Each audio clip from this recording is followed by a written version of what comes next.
Welcome to Evolving on Purpose with Matt Swartz.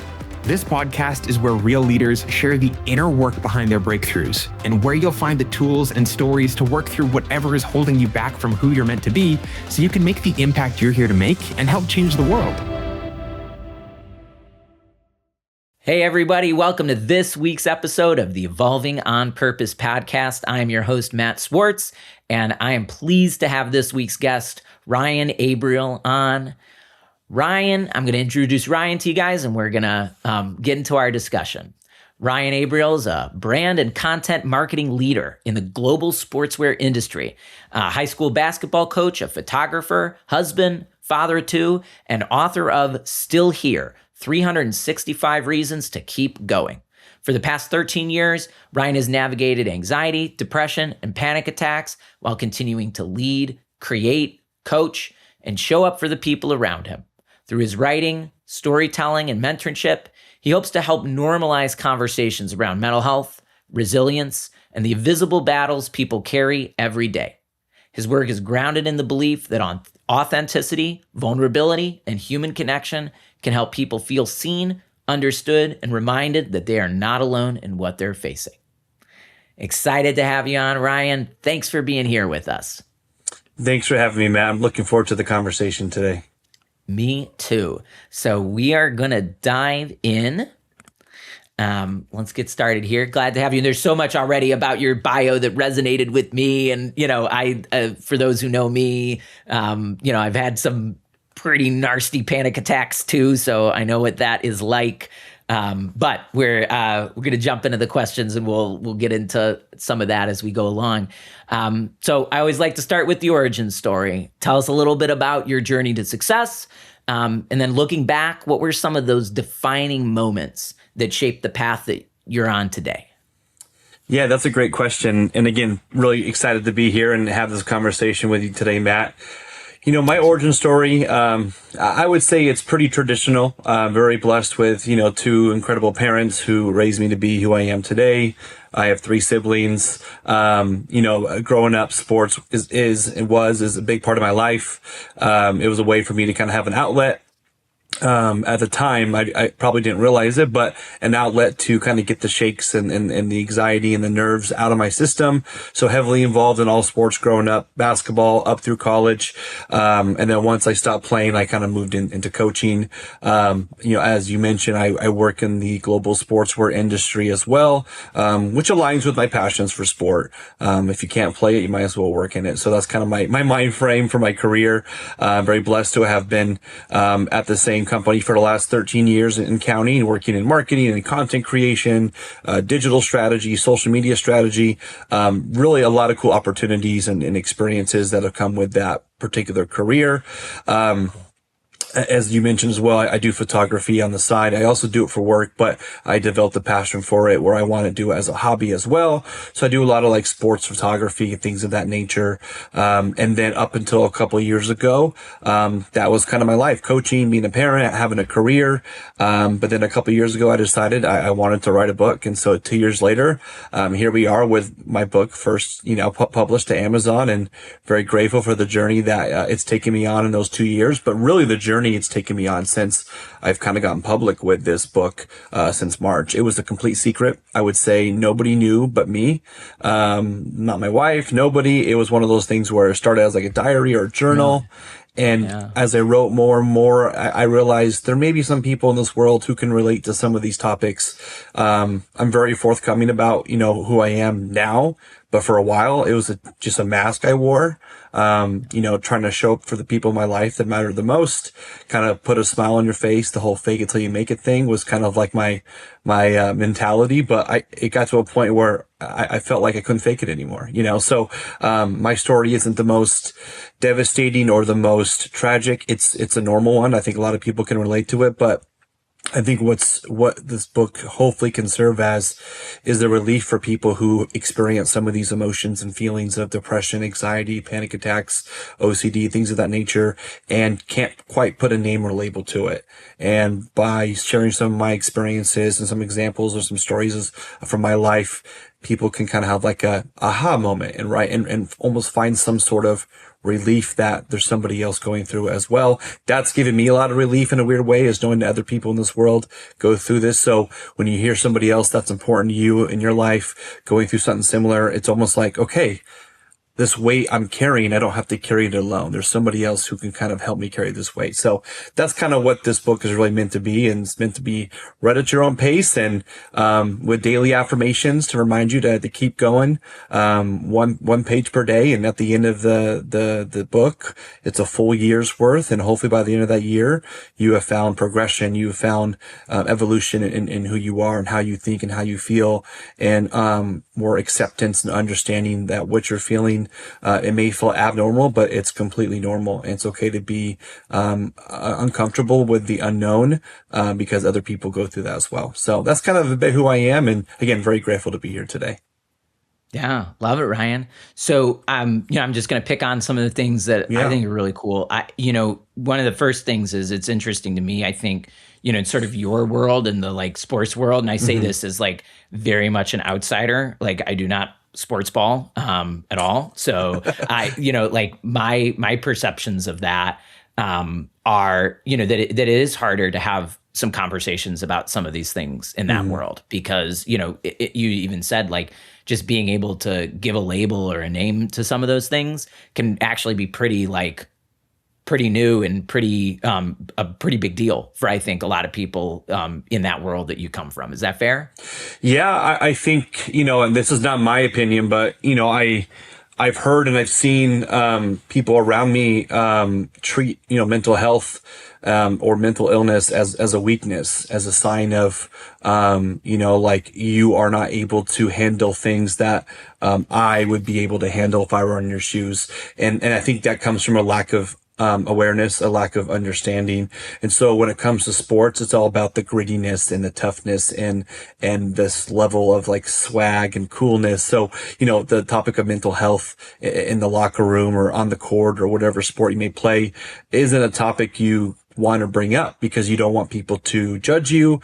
You don't want people to treat you differently, talk to you differently. So whether it's sports or working in sports, I think there's a lot of consistencies there. And I think, 10 years ago or even longer, in the workplace, this wasn't a topic you wanted to ever bring up. Just recently, and I would say since COVID, I feel like a lot of people kind of had, again, a moment where they're like, okay, I'm the world's changing.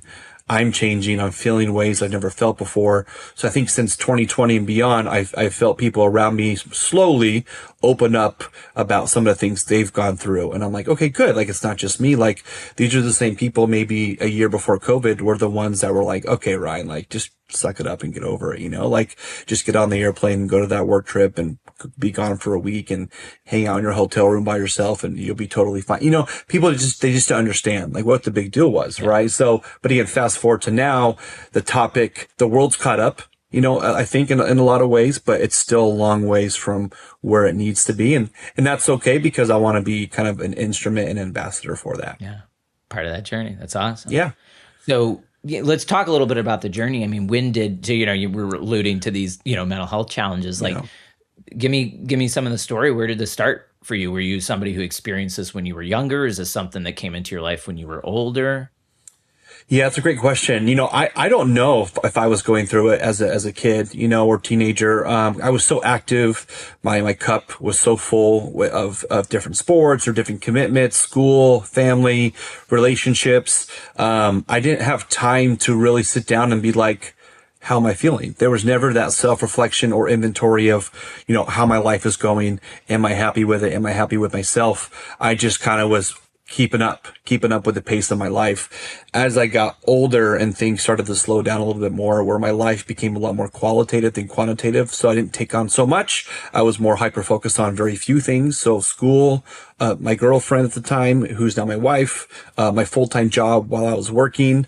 I was trying to maintain this, basketball career that was fading, and I knew it was fading, but I was trying to, hold on to that dream, that hoop dream of making it to the NBA, but it just was unrealistic, but I was refusing to give up on it. So, but yeah, I would say 2013 is when I had like my moment. And that's kind of what I wrote about in my book on the first page on day one of the affirmations is, this is my moment. This is when my life changed. change. Everybody has had a moment, I believe, who deals with this in their life where their life changed. And for me, it was February 12th, 2013 at a PF Chang's restaurant in Salt Lake City with my girlfriend, now wife. And at one point in that dinner, I was on the bathroom floor, laying down, looking up at the ceiling.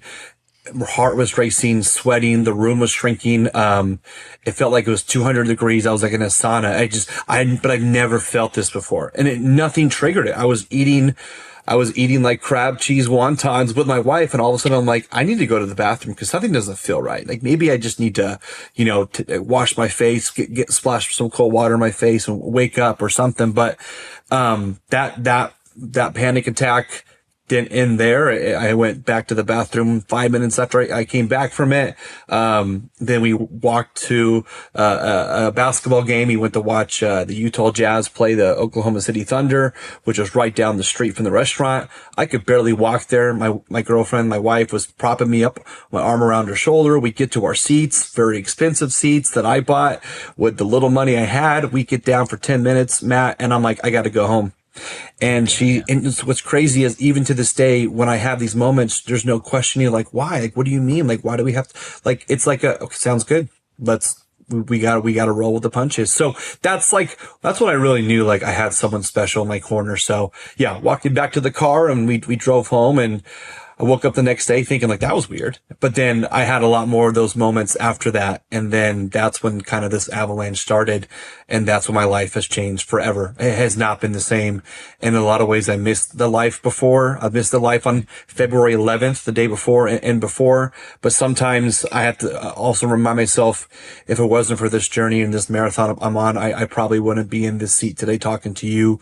I wouldn't be able to be so, I don't want to say courageous, but confident in being able to speak about this topic because I was embarrassed by it for about the last 12 years. And then finally it hit me like, what am I embarrassed about? It's who I am.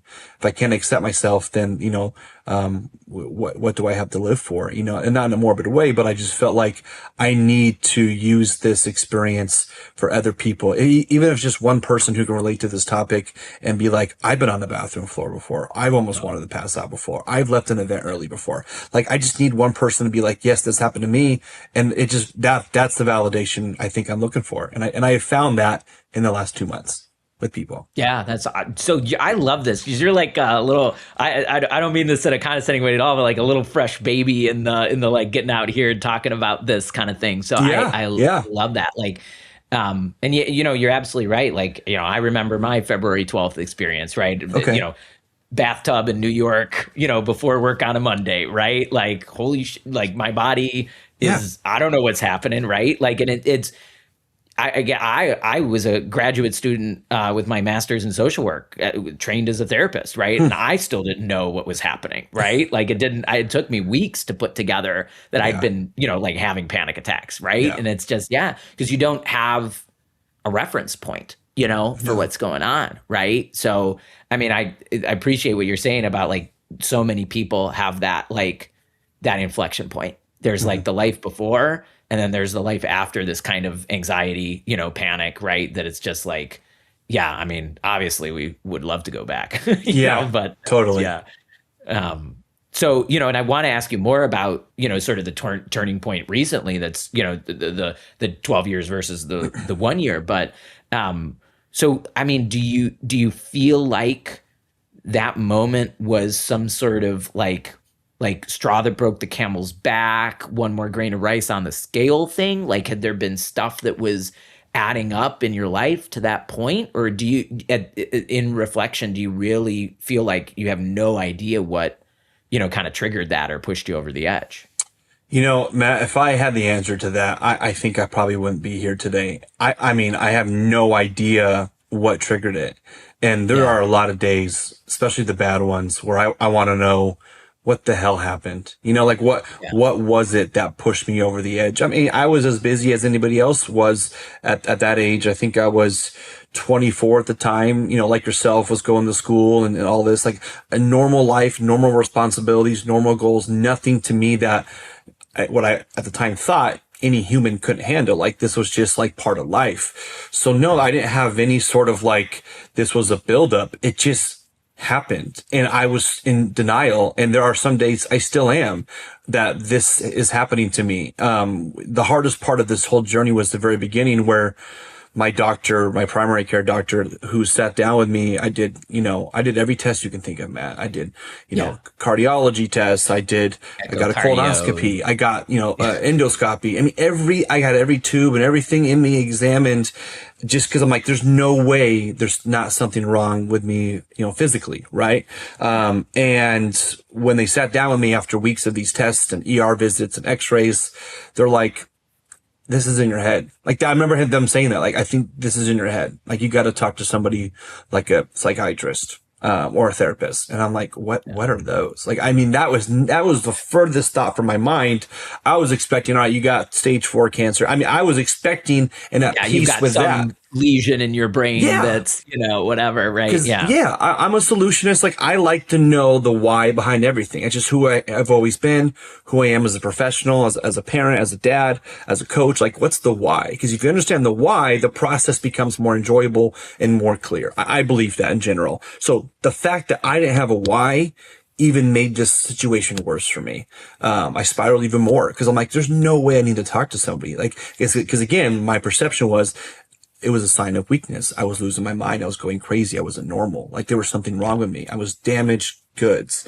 And I was like, that's not me. Like, I was so mortified. Like, my parents are going to find out.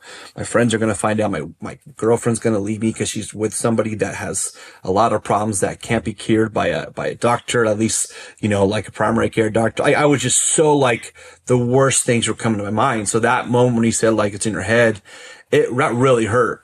Even hurts reflecting on that right now. But I look back at that and I'm like, I think he was right, but it was out of my control. But yeah, not knowing the why will always kind of weigh on me a little bit, but I've come to peace knowing that that's part of the journey. It's just not knowing. Like, and I wrote about that in my book many times, is like, a lot of times we're searching for answers that don't exist, or we're searching for the apology from somebody that doesn't exist.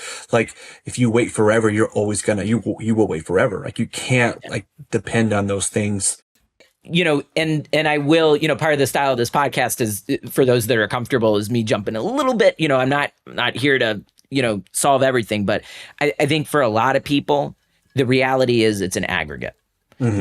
There's a moment, and there may be a trigger, or there may be, but even if there's a trigger, it's like anything else. Mm-hmm. You're filling up the water, you're filling up the cup, and eventually the cup spills over. But it's not that last pitcher of water that caused the cup to spill over. It's all of the stuff that adds up, right? Mm-hmm. It's, all of the difficult moments, all of the pressure, all of the self, criticism, all of the, any of those things that add up as an aggregate. And I can't tell you how many clients share that frustration around, like, where's my magic answer? And if I could just, have this one thing, which doesn't mean it's not improvable, which doesn't mean it's not healable, which doesn't mean we can't grow through it. But finding an answer is not the fix, which is so frustrating to those of us who are fixers and performers and, understanders, right? Yeah.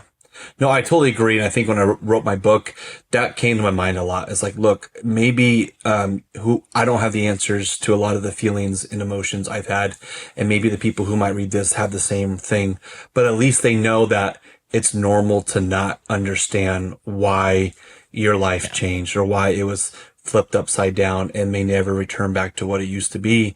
And it's more about, okay, what do you do with that information? Do you dwell on it and let that bother you and eat you alive? Or do you start to accept that and find, okay, how could I, again, going back to me being the solutions, how do I figure out how to find peace and comfort going forward? And so for me, writing this book gave me that, right? And it's funny, Matt, since that day, 13 years ago, especially since I've had, kids and been married and everything, like my cup is so full. Like, I am working full time. I come home, I coach high school basketball, then I coach my kids' sports teams. Then I go out and take pictures on the weekends.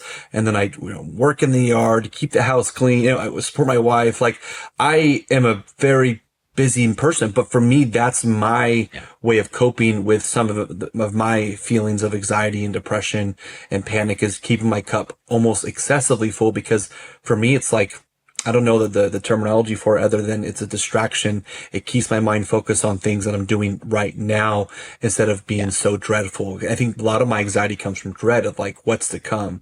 You know, when my kids are going to get older, I'm going to be so sad, or what's going to happen when, you know, I have this meeting, you know, and I have to present. You know, I'm always like looking too far ahead.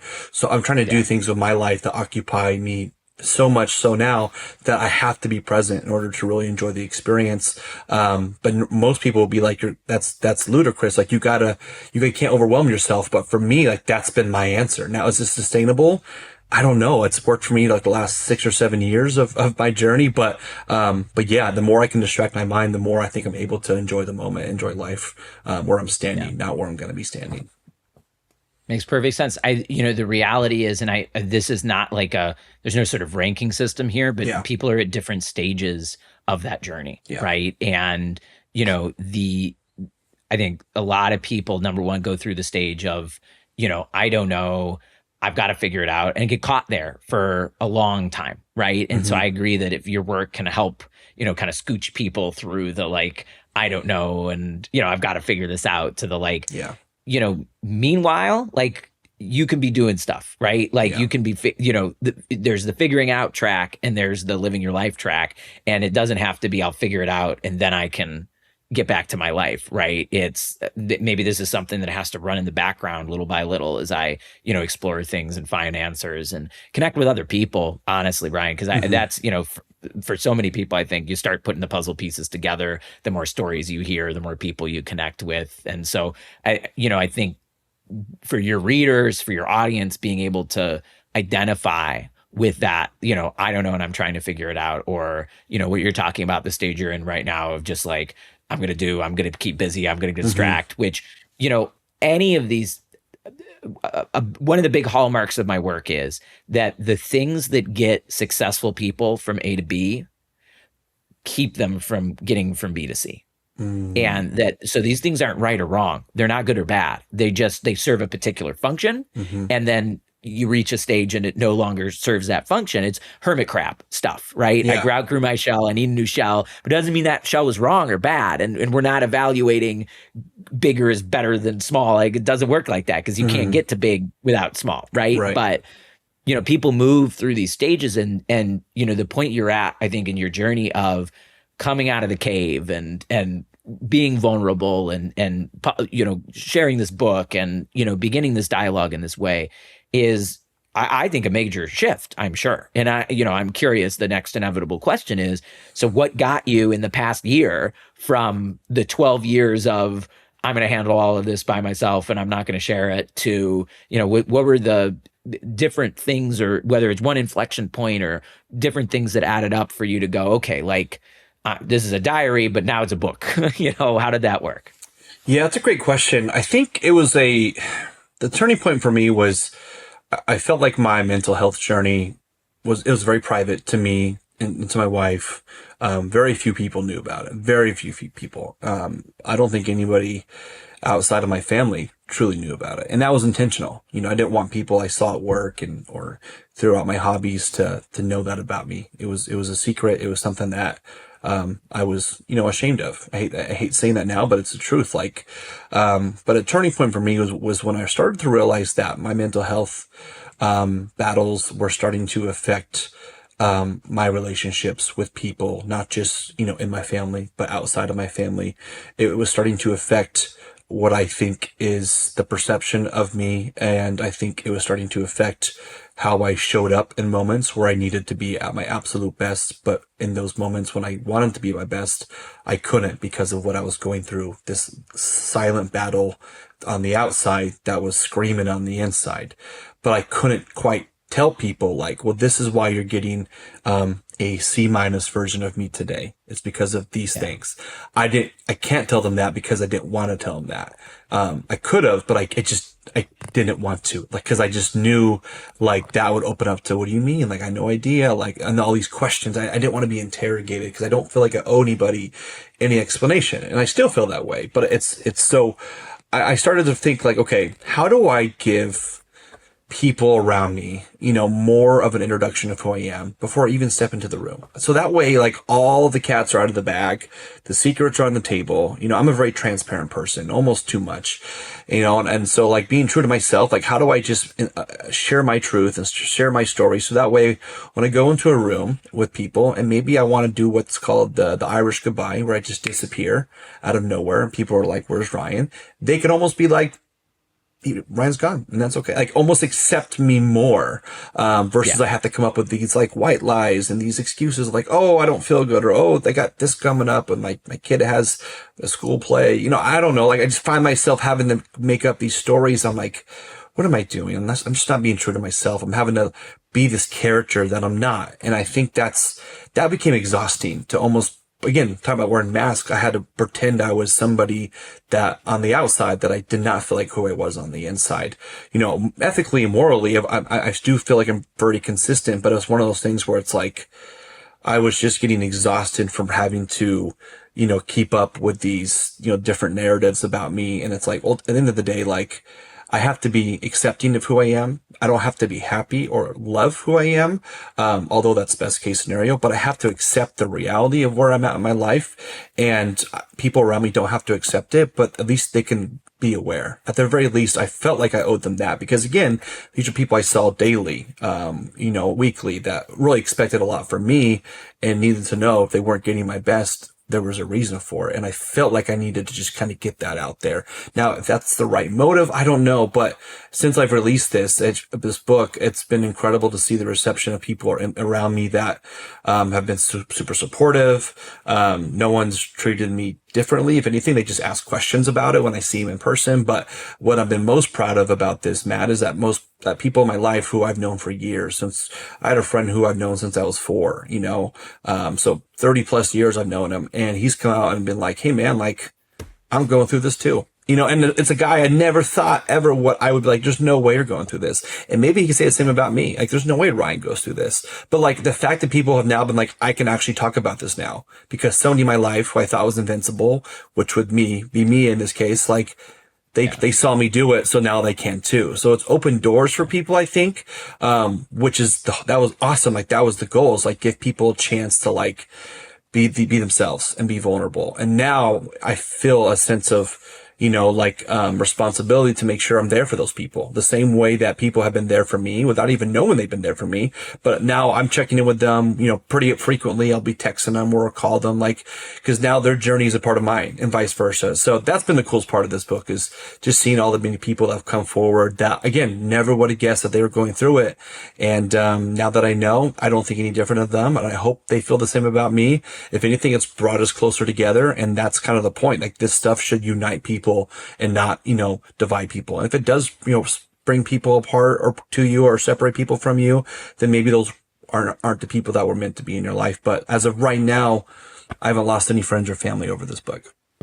Yeah, that's awesome. Yeah. And I'm going to ask you in a minute more about those, you're talking about the support, help, both the help that you receive and now the help that you're able to give others. But I want to back up to something you said, what I would kind of in the middle, I think ultimately most successful people, right? High achievers, high performers. Yeah. Part of it is we want success. Part of it is we want safety. Certainly, I want to be financially successful enough to, not have to worry about anything. But we want connection, right? We want people to see us and love us and, want to be with us. And, we use our achievement and our success as a vehicle for that a lot of the time, right? So we're afraid that if we look vulnerable, if we look weak, if we're not good enough anymore, we're going to lose that achievement. We're going to lose that connection because we've used the achievement and the success to get to it, right? But the reality is that in the process you're going through, you're slowly disconnecting from yourself, right? Because you're not admitting to what's going on, we're shaming ourselves, we're shutting ourselves down. And I don't know if this is true for you, but 95% of the people I work with, that process, that's when the depression really begins to get worse and worse, right? Because we're hiding and we're suppressing and it's all building up and we're disconnecting, and when people don't love us, at some point we go, oh my God, I don't know if people love me for me. They love me for the image. They love me for the, the poster that I've created here. But I don't know, right? I don't know if they really knew what was going on, would they, right? And so the irony, of course, is that when we step into that vulnerability, when we step into that weakness, right, when we step into that authenticity, we get back into real connection again. Yeah. We can get back into like, I feel seen, right, and I feel cared for, and I'm connecting back with myself again, right, my full self, not just the two-dimensional image I'm projecting, and trying to keep that love going, if that makes relative sense. Oh, that makes perfect sense. That resonates with me big time. I mean, that's exactly how I would describe my thought process, before and after this book is just kind of like being so depressed of having to portray this image of who I want people to see me as, but knowing that deep down, I can't live up to that. And I got to a point where I felt like I couldn't live up to those standards that other people had for me. And I felt like, and not to, alleviate me from that pressure, but it was one of those things where it's like, look, the more people can at least understand, not accept, but understand, the better it is going to be for them. It may help shape how they communicate with people, how they treat people, like their attitude towards this particular topic. So again, they don't have to love it and agree with it or be 100% like on board with me and what I'm going through, but at least they know like it's a part of me. So if you accept me, you accept everything, right? It's all or nothing when it comes to me and who I am, my character, my personality. So, I just think that's an important thing for me. And I had to also tell myself, and I wrote about it as well, that, I'm not the main character in anybody else's book. If I'm lucky, I'm a supporting actor in like the very, very back of the scene with no lines. And I think for a while, I always thought I was the main character, but not in like an egotistical way, but in a way where it's like, their happiness or their success was dependent on me and my performance and how I showed up. So that pressure I gave to myself, I think it weighed a lot, and it still does weigh a lot sometimes. But I came to realize that I'm not anybody's main character. I'm the main character of my own story, and that's what matters the most. And so I can't be too consumed with other people and how they view me. And, I just want them to know this about me. So that way they know when I step into the room, this is what you're getting, so take it or leave it. Yeah. So that's one thing I still believe in wholeheartedly, is that, at the end of the day, like, as humans, we want to connect with people emotionally, and socially and now mentally with these kind of topics. And, I didn't write this for any kind of financial gain or to become famous. That was the least of my concerns. It was a therapeutic exercise I did for 2 years. And then I realized, okay, someone's got to be able to relate to this, because I wish I had this book when I was going through what I was going through. I really did. Maybe there were books, I just didn't look hard enough, but I just felt like having some sort of like guide or some kind of daily affirmation of like, hey, you made it through another day, keep going. Another day, keep going. Like that's what the messages are at the end of the book. It has a story or some ideas, and then it has a daily affirmation of reminding yourself that, hey, you made it through today, let's get to tomorrow. Let's focus on what's next ahead of you, instead of being so caught up in your misery and sadness and what that comes with being depressed. Yeah. I mean, again, it's, if we can be vulnerable, we can inspire others to be. And you've already seen, like, you're just getting started here, and you've already seen people coming out of the woodwork and, going and, it's, would you rather connect with a bunch of people on the surface or the right people deeply? Yeah. Right. And then we're really there for each other, and we really understand, and we really see those moments. And what's powerful, is being able to connect in those deep ways, which is only possible, through the real deal, right? The full authenticity. Yeah. So, you were, like I said, you were mentioning some people that were supportive and helpful. So, tell me about some of the people along the journey that got you from the initial point to the point where you were able to share your story. Who was there for you? Mentors, coaches, family, friends? Like, what did that look like for you, and how do they shape your growth? Yeah. As I mentioned, I really try to keep this topic, super private, and I try to keep it within a really small circle. My wife knew, my parents knew, and I think, through my parents, my siblings, they found out. But that was kind of it, and because again, I just was so scared of what could happen, what the world would do to me if it got out to more people. and which is so opposite of how I feel today. Now I just want everybody to know, like, this is who I am, like, take it or leave it. At the time, it's like, no, like, I needed this to go to the grave with me. Like, that's how I felt, and so, I give a lot of credit, pretty much all the credit goes to my wife and my parents, but my wife primarily because one, she's still here. Like the book is called Still Here. I'm still here. She's still here. And we're both still here with a smile. I'm more days than not. At any point, I could talk about, she could have saw me as damaged goods, as somebody that had too much baggage. And we were dating probably only for a few months before this. You know what I mean? Like, so this talk about like a true test of like love. If like, all right, she see me at my best before that date. Now she saw me at my worst on that date of February 12th, 2013. So, and none of us could have predicted that was going to happen. But, she's been so patient and so supportive and so understanding of me the last 13 years. And that hasn't wavered at all. Even on the hard days where I didn't want to get out of bed, I didn't want to go to work, I didn't want to leave the house. I've had many of those days. I'm sure other people can relate to that. She's pushed me in a way where it's not been overbearing, but she's pushed me in a way where, she's allowed me to, truly just kind of move at my own pace. I think most people would be like, come on, get out of the house. Get in the car. I'm taking you with me to the store. It was one of those things where like she would push me a little bit, but then like respect the boundaries I would have. But ultimately she knew she was kind of chipping away until I, kind of got back to a bit more of who I used to be before this panic attack, before that night that everything changed. So she deserves a ton of credit. She's put aside her dreams and her aspirations so many times so I could pursue mine, because she knew by me pursuing my dreams and aspirations and hobbies that it would allow me to be peaceful and comfortable and healthy mentally. And so she knew that she would sacrifice so I could find some sense of belonging in the world again, knowing that that would help bring out the best version of me, which would also allow me to be the best husband, the best father, provider for the family. So she knew what she was doing by investing in me, because she knew it would bring me back or close to who I once was, but hopefully a more evolved version. And my parents, their families, extended families have gone through, mental illness, and, they're very aware of kind of what this is like. So none of this is new to them. And so they've been very supportive. And, when I was going through this, I was in Utah, they were living in Oregon. They were always on the phone with my wife, talking to her about, how's Ryan doing? Or how did another trip to the ER go today? Like, cause Ryan woke up and he had a high blood pressure, or his heart was racing. So we took him to the ER.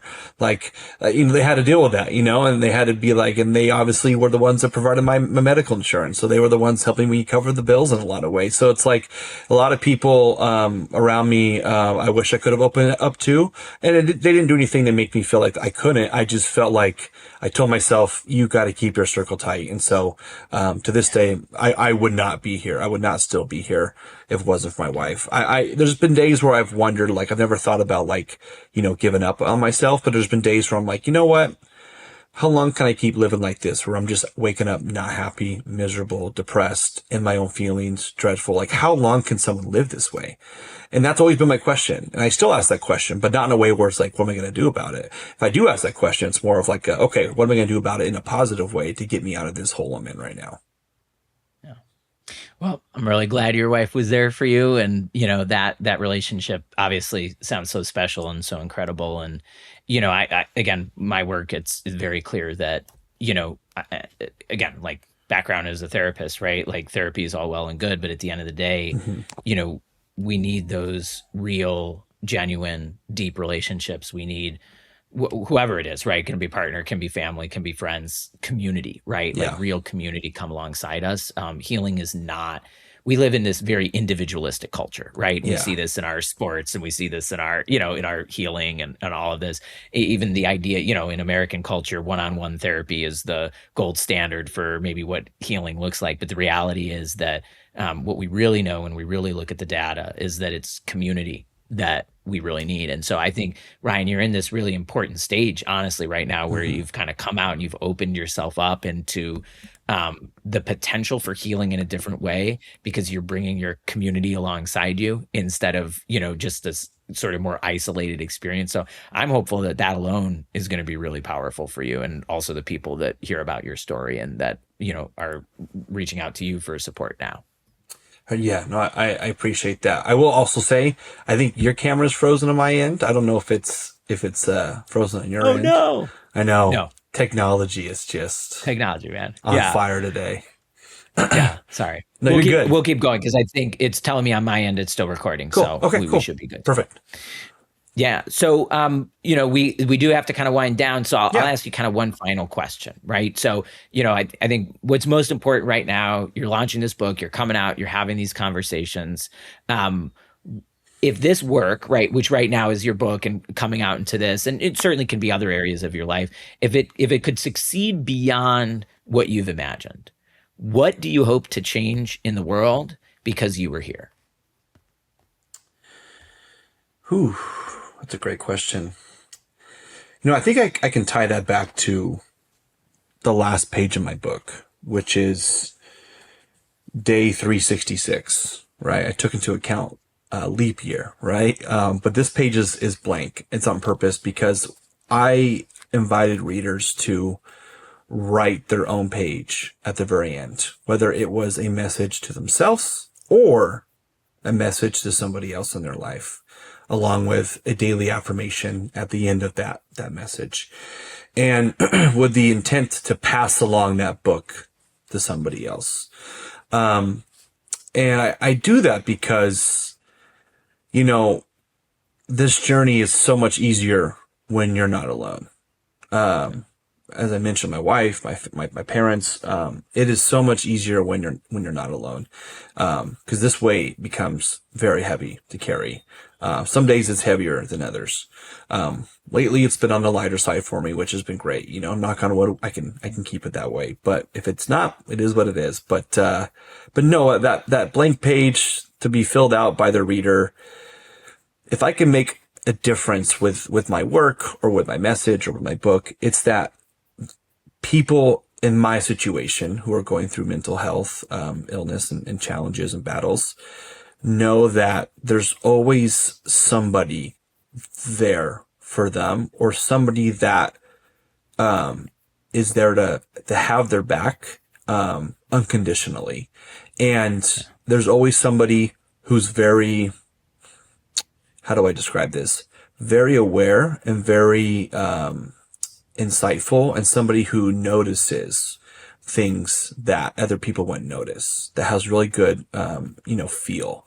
So there's been a couple people that I've talked to since my book's come out who've been like, yeah, I could see this coming. Like they just had that intuition. And it's like, well, damn, it's like, why didn't you say something? But to their credit, they're like, well, that's not my lane to be able to say, hey, I think you're going through depression. I can tell. And here's why. No one wants to hear that. Even if they're right about that, I don't want to hear that. But there's always people who have that intuition that, hey, there's somebody in my life that's not doing well. So I think my inspiration as far as what I want to see change in the world is that if people see something, they got to say something. And I say that all the time to my players, to my kids. You see something that isn't right, or if it is right, you got to say something. Acknowledge it if it's good, or point it out if it's not. But you got to act on that. Trust yourself. Trust your instincts. And so I would hope people, if they see someone going through something, even if they swing and they miss. Now, this isn't like telling someone, hey, are you pregnant? And they're not. I get that's a scary mistake to make. But to me, I think this one's a little bit more acceptable, because at the end of the day, it's like, hey, I just want to make sure you're good. If you're good, I'm good. But if you're not good, how can I help you become good? Right? And so if they can hand this book off to somebody that isn't doing good, that maybe hasn't had the confidence to talk about it yet, maybe receiving this book from somebody with a personalized daily affirmation on day 366, maybe that's going to help change their life. Maybe if it's just for that one day. So really just, if you see someone going through something, even if you could be reading the room wrong or you're reading it right, you got to just say something. And maybe this book is the way to open up that conversation with that person. Like, hey, I read this book. It helped me. Here's why I read it.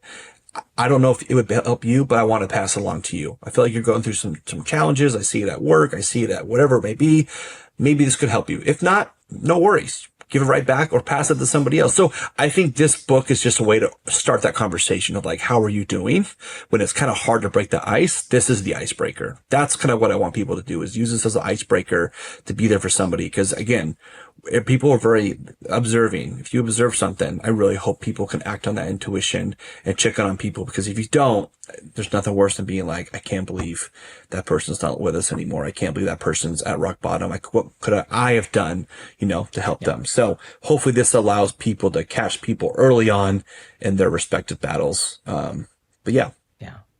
I love it, because, and we'll wind down here. Some people aren't as lucky as you to have that wife, have that person. Right. Yeah. And, again, I think there's some deep stuff here about, you being able to come out and you being able to share that. And, again, ultimately this new chapter in your journey that then, if we can help people get there 7 years earlier or, whatever that looks like in their lives, right? That's amazing. So I love that. That's awesome. So Ryan, thanks so much for being here, but I really appreciate, I hear more than anything, like the vulnerability and all this is something that's really new for you, or not really new, but new in this new way. Right. New. So I appreciate your trust, and I take that seriously, and that's a big deal. And I'm honored with that.